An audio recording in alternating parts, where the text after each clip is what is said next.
Sheepdog Impact Assistance works with and supports those currently serving or who have served our country.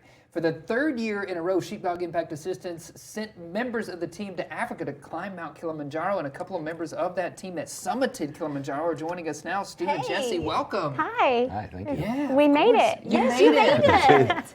So talk to us about that experience, what it was like for you.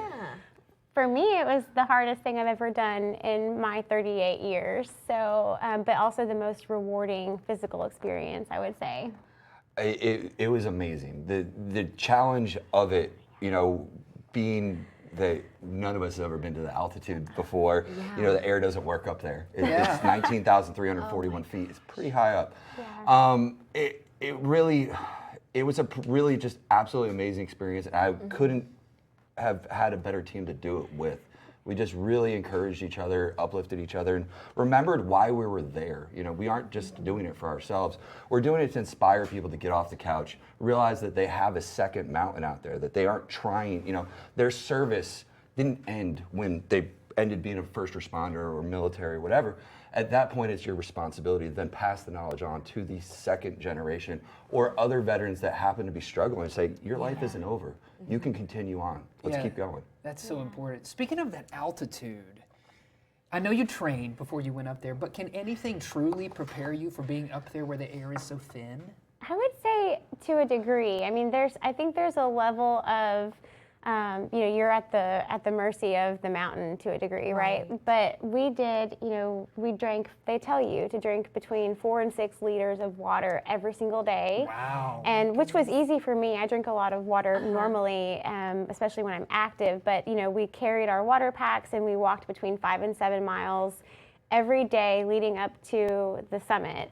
And within those 5 to 7 miles, we're climbing 2,000 to 3,000 feet of elevation. So, you know, it was easy for me to drink a lot of water, but also your nutrition is so important. If you're not properly hydrating and not eating the fuel that they're providing you, and they provide you with fuel that works.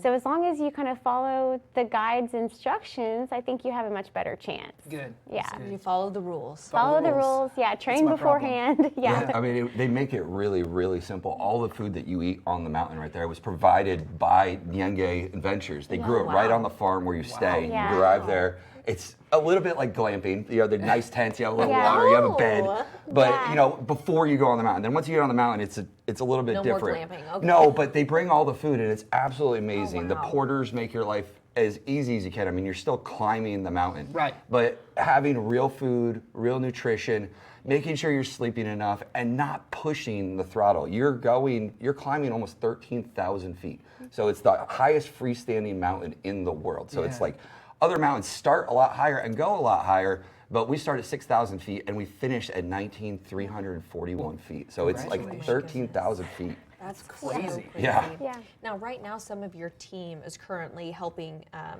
victims of Helene, correct? That's right. Yep. Yeah, so on Monday, Sheepdog deployed a group to Florida with a trailer, multiple trailers, trucks, supplies, chainsaws, you know, trash bags, all the things that can help clean up, and people, a lot of hands, you know, volunteers.